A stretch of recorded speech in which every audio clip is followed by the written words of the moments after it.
सुख राम।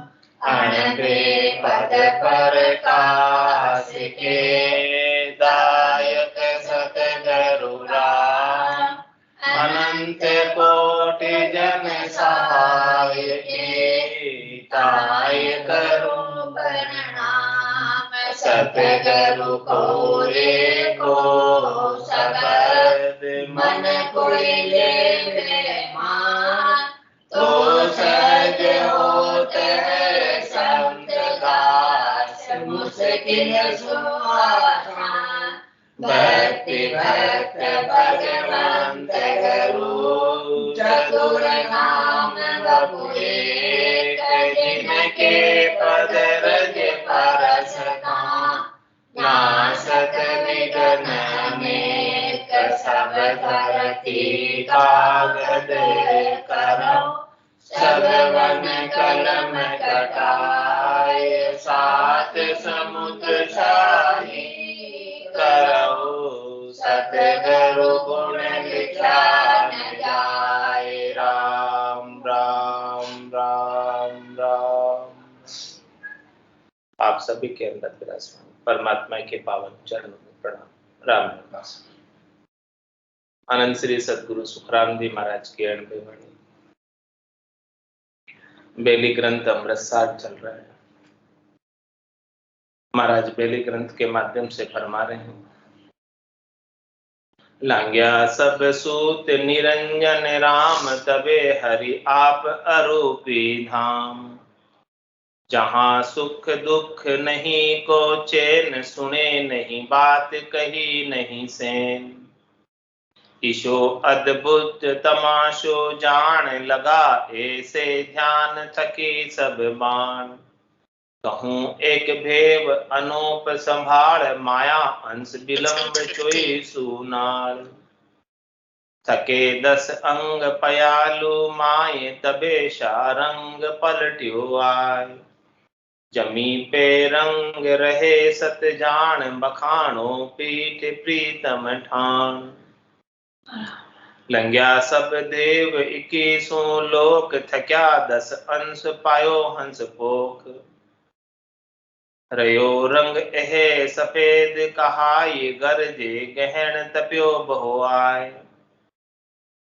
थके अंश 3 सुनो उन घाट। बहे चंद सूर निशो दिन बाट। रया रंग लाल हरे वहां थक। तबे सत्य प्राण पड़ी वहां जक। रयो रंग एक माया की लार। मनो बुद्ध चित्त भले अहंकार। गड़े नवलिंग कहूँ सो धाम। सुनी अरूपी नहीं दह काम। कहूँ उन देश विराजे जाय। थके गुण रूप माया अंश माय। महा अंश आप निकेवल होय। जिता सब अंश माया गुण जोय। इस प्रकार से परम पद प्राप्ति का भेद बता रहे हैं। साधना के माध्यम से जैसा घटपटचों का आनंद आता है, उन सब का अद्भुत तमाशे की बात बता रहे हैं। ईशो अद्भुत तमाशो जान। लगा एक ऐसे की सब बाण लग जाता है तो सब प्रकार की बाण यानी सब प्रकार के अंग लग जाते हैं। Welcome to Super CRT Music.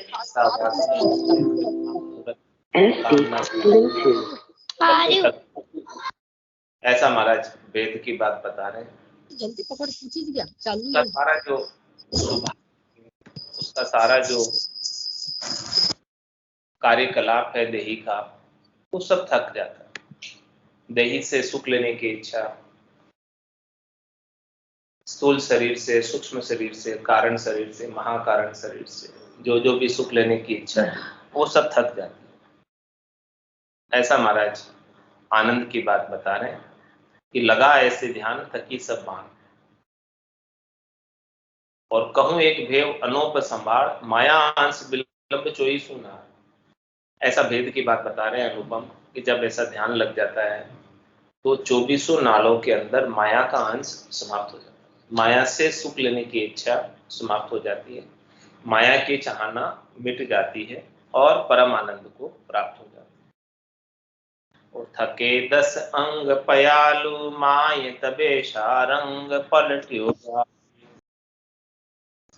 जब वो पयाल की तरफ, पयाल के जब 10 अंग हैं, नीचे के जो 10 अंग हैं, 24 अंग में से, 24 नाड़ों में से माया का गुण समाप्त हो जाता है, माया का प्रभाव समाप्त हो जाता है भजन के आनंद से। धीरे धीरे करके माया का प्रभाव समाप्त हो जाता है। तो थके 10 अंग पयालु माय, जब पयाल के अंदर 10 अंग थकते हैं नीचे के, तबे शार अंग पलटिवा। तब महाराज तुम्हारे यहाँ की जो शार अंग था, शार अंग कौन सा? काला रंग। जो कालीमा थी, कालिक थी, वो सारी पलटकर उज्जवल हो जाती। मलिन वासना जितनी भी थी वो सब मिट जाती है और उज्जवल हो जाती है परमात्मा को प्राप्त करने के लिए। जमी पर रंग रहे सत जान बखाने पीठ प्रीतम ठान। काला रंग का तात्पर्य मलिन वासनाओं से। जो इंद्रियों की मलिन वासनाएं थी वो सब थक गई, सातों सुर जो है शीतल हो गए। थके 10 अंग पयालु माय तबे शारंग पलट्यो आए। अब वो इन वासनाओं की पूर्ति के लिए, इन भ्रमों की पूर्ति के लिए कोई कर्म नहीं करता, करने क्रिया नहीं करता। पहले तो सब इन्हीं करने क्रियाओं में लगा रहता था, अब वो सब पलट गया। जमी पे रंग रहे सत जान बखाने पीठ प्रीतम ठान। अब पीठ के अंदर, पीछे के रास्ते पर प्रीतम परमात्मा का नूर, सत प्रकाश, सत्य ज्ञान, सत आनंद प्राप्त हो रहा है। और वहां के आनंद का ऐसा वर्णन कर रहे महाराज कि क्या वर्णन है वहां के आनंद का। लंग्या सब देव की सू लोक, क्या 10 अंश पायो हंस पोक। ये जो पयाल के तरफ जो जा रही है नाभि स्थान से 10 नाले, और फिर बंकनाल से पलटकर ऊपर की तरफ उठ रही थी, तो वहां पर 21 स्वर्ग के गांठ है, मेरुदंड, जो मणके हैं मेरुदंड के, उनकी बात कह रहे हैं महाराज कि लंग्या सब देव 21 सूलो। इस प्रकार से 21 स्वर्ग के सारे गांठों को लांग दिया। और थक्या 10 अंश पायो हंस पोक। इस प्रकार से सारे 10 अंश थक गए और अब हंस जो है परमात्मा के आनंद का पोखण पा रहा है। पहले तो वो हंस माया के सुखों से सुख लेने की इच्छा रखता था, चाहता था कि मुझे माया के सुख मिले, इसी से मेरा पोखण होगा। लेकिन माया के सुखों से कभी आज दिन तक उसका पोखण हुआ नहीं। माया के सुख से पोषित होते होते उसको अनंत जन्म हो गया, 1-2 जन्म नहीं बीते,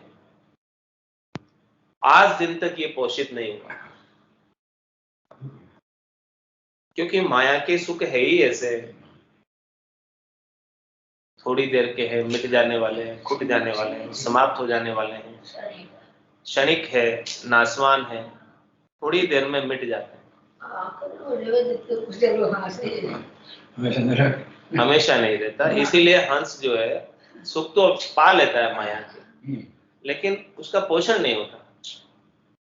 वो हमेशा हमेशा के लिए आनंदित नहीं रह सकता। आनंदित रहना है हमेशा हमेशा के लिए, तो एक परमात्मा का नाम और नाम से निज नाम का आनंद प्राप्त कर ले, तभी रह सकता है, बाकी नहीं रह सकता। तो जब ये माया के अंश, माया से सुख लेने की इच्छा सभी नाड़ों में से थक जाए, सभी इंद्रियों में से थक जाए, सभी नाड़ियों में से थक जाए, तब जाके ये हंस जो है पोखण को प्राप्त होता है।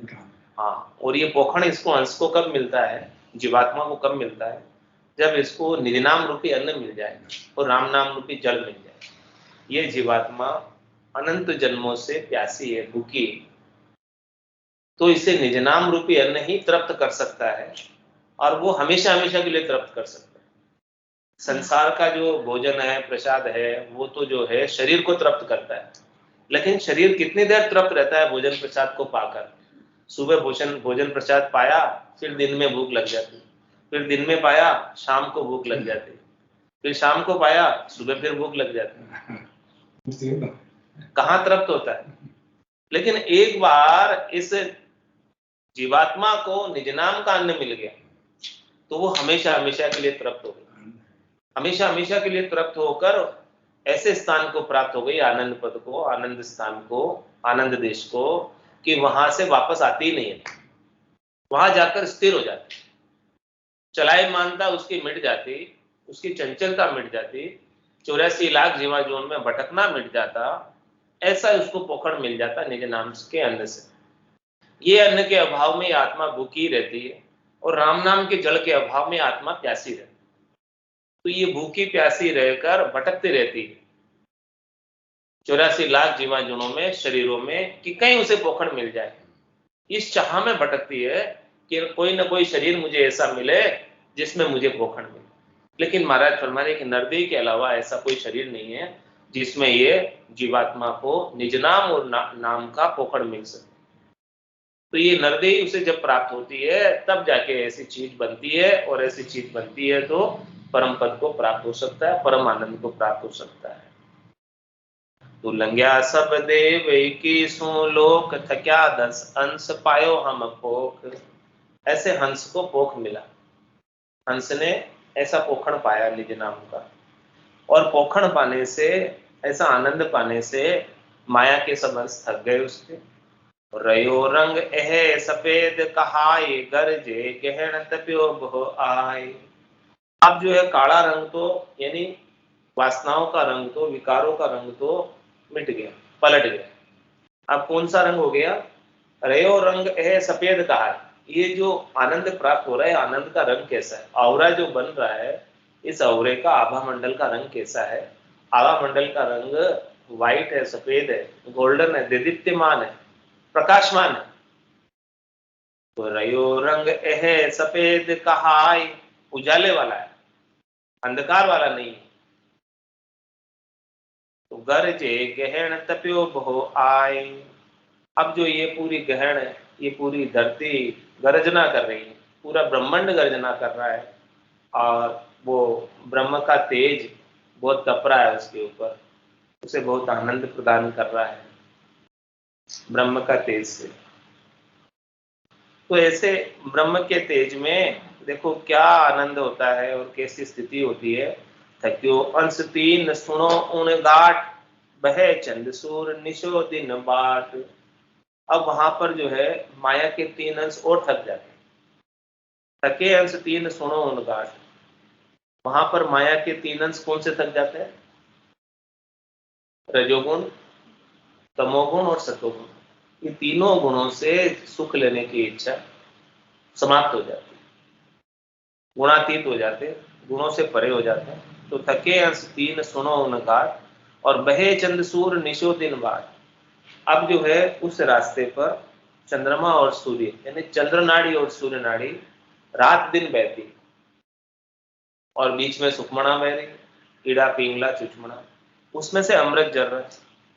तो ऐसे अमृत के जरने से रजोगुण, तमोगुण, सतोगुण गड़ जाते, थक जाते, उनका जोर नहीं चलता, उनसे सुख लेने की इच्छा मिट जाती।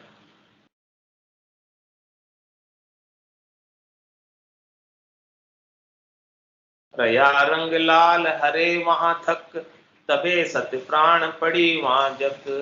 ऐसा महाराज फरमा रहे हैं कि वहां पर जो है रया रंग लाल हरे वहां थक, वहां पर हरा रंग थक जाता है, हरा रंग थक जाता है। यानी प्रकृति से 5 प्रकृति, क्षितिजल पावक गगन समीरा, उनसे सुख लेने की इच्छा समाप्त हो जाती है। तो रया रंग लाल, अब वहां पर लाल रंग रह जाता है, तेज का रंग, तेज पुंज का रंग रह जाता है। लाल रंग किसका प्रतीक है? तेज का, ओज का प्रतीक। उसके अंदर परमात्मा के ब्रह्म का तेज आ जाता है, तो ब्रह्म के तेज से लाल हो जाता है। उनकी आंखें देखो, एकदम उनके अंदर लालिमा छाई रहती है, ब्रह्म का तेज समाया रहता है। तो रया रंग लाल हरे वहां थक, सुख लेने की इच्छा शरीर से संसार से थक जाती है। तबे सत्य प्राण पड़ी वहां जक, इस प्रकार से महाराज फरमाने हैं कि अब वास्तव में प्राणों को जग मिला। इतने दिन वो जग चाह रहा था, जग का मतलब शांति चाह रहा था, आराम चाह रहा था, लेकिन इसे जग आ नहीं रहा था। अनेक जोनियों में भटका, लेकिन कहीं उसे आराम नहीं मिला। जहां जहां गया, जहां जावे जहां काल गराज से, जमड़ो लारे लागो, सहज राम बज राम से नहीं, रहे न कोई लागो। तो अब जब ऐसी स्थिति को प्राप्त हुआ, ब्रह्म का तेज उसे मिला, ब्रह्म के तेज से उसका जो रंग है वो तेजस्वी हो गया, ओजस्वी हो गया, आभा मंडल तेजस्वी हो गया, ओजस्वी हो गया, लाल कलर का हो गया, गोल्डन कलर का हो गया, व्हाइट कलर का हो गया। तबे सत प्राण पड़ी वहां, ऐसी स्थिति को प्राप्त किया। तब महाराज फरमाने कि वहां उसको शांति मिली, संतोष मिला, देवता आई, शीतलता आई, शांति आई और परम विश्राम को प्राप्त हुआ। ऐसी स्थिति में जाने के बाद इसके बिना तो इसके अनेक जीवाजोन के अनेक रंग इसके साथ लगे हुए थे। रयो रंग एक माया की लार, मनोबुद्ध चित्त भले अहंकार। महाराज माने कि जो है इतने दिन तक वो माया के रंग के साथ रहता था। किसके साथ रहता था? मन के साथ, बुद्धि के साथ, चित्त के साथ, अहंकार के साथ। अब इन चारों से न्यारा हो। मन, बुद्धि, चित्त और अहंकार ये सब माया के रंग हैं। जहां तक इनका जोर चलता है, जहां तक इनके एरिया में रहते हैं, मन के एरिया में, बुद्धि के एरिया में, चित्त के एरिया में, अहंकार के एरिया में, तब तक ये जीव जन्मता और मरता रहता है और माया का ही संग रहता है। तो रयो रंग एक माया की लार और मनोबुद्ध चित्त भले अहंकार, ये सूक्ष्म शरीर के चार घटक। ये सूक्ष्म शरीर नौतक लिंग शरीर है, जिसमें 5 प्राण और मन बुद्धि चित्त अहंकार है। पान अपान उदान ज्ञान समान, ये 5 प्राण और मन बुद्धि चित्त अहंकार, ये नौतक लिंग शरीर है। तो महाराज फरमा रहे हैं कि जो इसी अवस्था को प्राप्त होता है उसका क्या होता है कि घड़े नव लिंग कहु सो धाम। जो उस धाम में जा रहा है, चौथे पद में जा रहा है, संतों के देश में, राम जनों के देश में जा रहा है, उसकी ये नौतत लिंग देह गड़ जाती है। किससे गढ़ती है? ब्रह्म के तेज से, भजन की अग्नि से। नौतत लिंग देह से सुख लेने की इच्छा समाप्त हो जाती है, 5 प्राणों की और मन बुद्धि चित्त अहंकार की। गड़े नव लिंग कहूं सो धाम, सुनी अरूपी नहीं देह काम। ऐसे महाराज फरमा रहे कि वो अरूपी देह को प्राप्त हो जाता है। रूपी देह कौन सी है? स्थूल शरीर रूपी देह, और सूक्ष्म शरीर भी प्रकृति का अंश है, रूपी देह।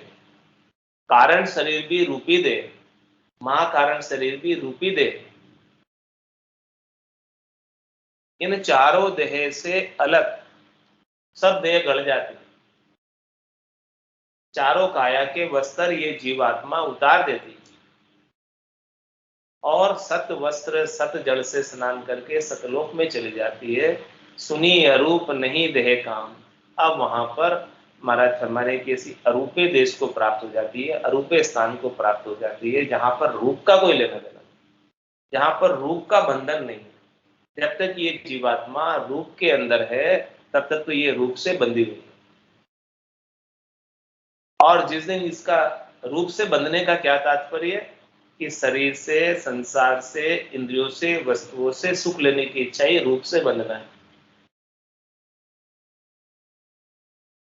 जीवात्मा क्या मानती है कि मैं शरीर हूं और शरीर से संबद्ध संसार मेरा है और मुझे इससे सुख चाहिए, यही मानती जीवात्मा। तो महाराज फरमाने ये रूप से बनना होगा। रूप के आकार, जो कुछ भी चरम चक्षुओं से दिखाई देता है वो सब आकार है, वो सब रूप है। तो जितना सब कुछ दिखाई दे रहा है वो सब रूप है, और जो दिखाई नहीं दे रहा है वो अरूप है। गो गोचर जहां लग मन जाए, तहां लग माया जानो भाई। गो नाम इंद्रियों का, इंद्रियों से जहां तक दृष्टि गोचर होता है वहां तक तो महाराज फरमा रहे हैं कि माया का एरिया है। जहां तक इंद्रियों से दिखता है वहां तक माया ही दिखती है, ब्रह्म नहीं दिखता है। और ब्रह्म तो इंद्रियातीत है, वचनातीत है, कालातीत है, काल से परे है, वचनों से परे है। रूप देख देखन के माई दिष्ट मुष्ट में आवे ना। ऐसी बात महाराज अद्भुत विलक्षण बता रहे हैं उस देश की, संतों के देश की, रामजनों के देश की। बोले लखन मधुर मृदुबानी, ज्ञान विराग भक्ति रस सानी। काहुन कहूँ सुख दुख कर दाता, निज क्रम भोग सबों भाता। धरनी धाम धनुपुर परिवार, स्वर्ग नरक जहाँ लग व्यवहार। देखिए गुनिए सुनिए मन माही, मोह मूल पर मारत नाही। हो रही मैं सब कहूँ बुझाई, सुनऊँ तात मति मन चित लाई। मैं अरु मोर तोरे ते माया, जय बस की ने जीव निकाया। वो गोचर जहाँ लग मन जाई, सो सब माया जानूं भाई। तेहि कर भेद सुनऊं तुम सोहु, विद्या अपर अविद्या दो। ऐसी खास बात बता रहे हैं अयोध्या कांड में, अरण्य कांड में। लखन जी बता रहे हैं कि भी देखो, कोई किसी को न सुख देता है न दुख देता है, सब अपने अपने कर्मों का फल भोगते हैं। और जो कुछ भी सुख मिला है, धन मिला है, धाम मिला है, बड़ा पूरा परिवार मिला है, किसी को स्वर्ग मिला, किसी को नरक मिला है, वो सब अपने अपने कर्मों के अनुसार, अपने अपने कर्मों का परिणाम है। इसीलिए इन सब चीजों को देखकर अपने मन के अंदर मोह का नया मूल मत मान लो। किसी के साथ द्वेष नहीं कर लेना और किसी के साथ राग नहीं कर लेना। सुख पहुंचाने वाले के साथ राग कर लेते हैं, दुख पहुंचाने वाले के साथ द्वेष कर लेते हैं। तो ये सारी बात महाराज समझा रहे हैं कि किसी के साथ कुछ ऐसा नया कर्म नहीं बांध लेना। पुराने जितने भी कर्म हैं उन सबको उतारोगे, रण बदले चुकाओगे तो मुक्त होकर परम पद में जा पाओगे।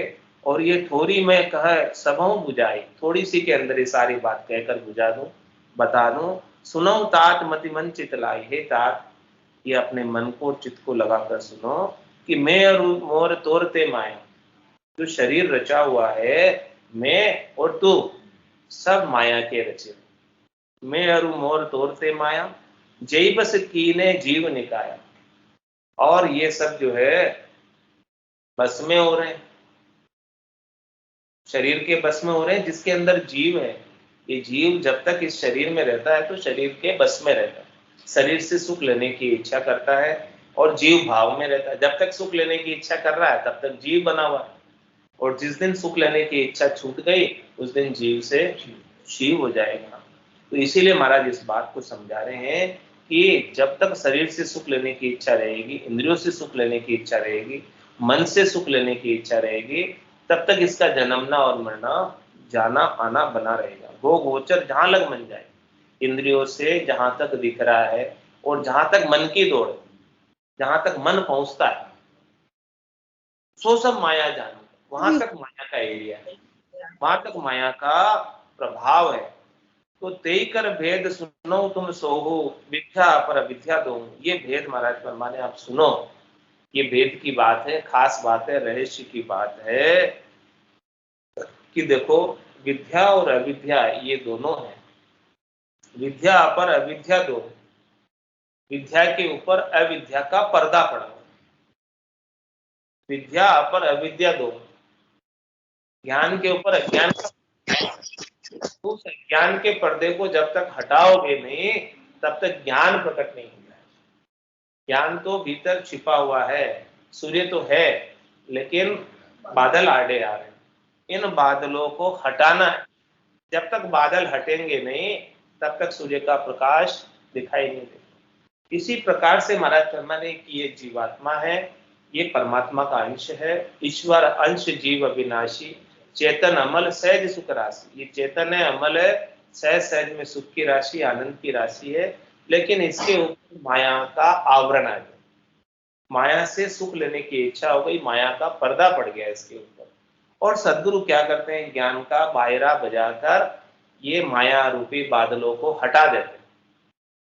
और जब माया रूपी बादल हट जाते हैं तो ये अपने सत्य स्वरूप को प्राप्त कर लेती है, सत आनंद को प्राप्त कर लेती है, अपने निजगर को प्राप्त कर लेती है, अपने निजानंद को प्राप्त कर लेती है, अपने भजनानंद को प्राप्त कर लेती है। वही सत है। उमा कहत में अनुभव अपना, सत हरि भजन जगत सब सपना। उमा कहत ते लोग अभागे, तज हरि भजन विषय विरागे। ऐसा ये सत हरि का भजन है। इस हरि के भजन को ही करके इसी जीवन के अंदर परम पद को प्राप्त होना है, जिससे वापस से जन्मने और मरने की आवश्यकता मिट जाए, वापस से जन्मने और मरने में नहीं आना पड़े। उस देश की बात महाराज फरमा रहे हैं, उस देश में जाने की बात करें। बोलो राम सद्गुरु देव जी महाराज ने धन्य हो, धन्य हो। परम दयाल सद्गुरु सुखराम जी महाराज ने धन्य हो, धन्य हो। अनंत श्री सद्गुरु सुखराम जी महाराज के ज्ञान स्वरूप भगवान ने धन्य हो, धन्य हो। केवली भगवंता ने धन्य हो, धन्य हो। जीवा तारण जहाज ने धन्य हो, धन्य हो। मोक्ष के मालिका ने धन्य हो, धन्य हो। अनंत कोटि संतान ने धन्य हो, धन्य हो। राम सदा में राम राम राम राम राम राम सा राम राम सा सब संताने सत्संज्ञाने राम राम राम राम।